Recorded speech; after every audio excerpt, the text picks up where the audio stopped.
హైదరాబాద్ మూసీ నది పరివాహక ప్రాంత అభివృద్ధికి కీలక ముందడుగు పడింది. మత సామరస్యానికి ప్రతీకగా భారీ ప్రాజెక్టును ప్రారంభించేందుకు రేవంత్ సర్కార్ సిద్ధమైంది.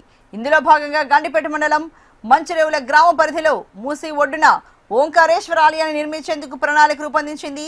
ఈ ఆలయ నిర్మాణ పనులకు సీఎం రేవంత్ రెడ్డి శంకుస్థాపన చేయనున్నారు. మంచిరేవుల ప్రాంతంలో ఉన్న 800 సంవత్సరాల చరిత్ర కలిగిన వీరభద్రస్వామి ఆలయం, అలాగే 1400 సంవత్సరాల నాటి మచలేశ్వర ఆలయం పరిసరాల్లో ఈ కొత్త ఆలయ నిర్మాణాన్ని చేపట్టనున్నారు. కర్ణాటకలోని శృంగేరి శారదాపీఠం జగద్గురువుల సూచనలతో ఆలయ నిర్మాణ శైలిని ఖరారు చేశారు.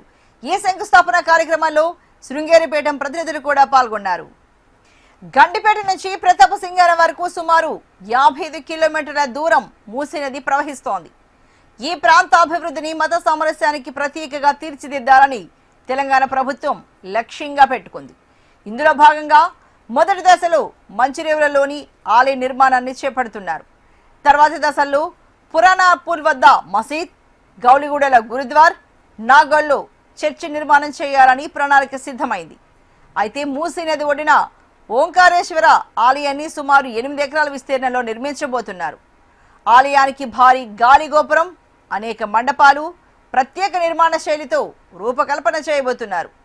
గర్భగుడి గోపురాన్ని 14 అడుగుల పొడవు, 14 అడుగుల వెడల్పు, 64 అడుగుల ఎత్తుతో నిర్మించబోతున్నారు.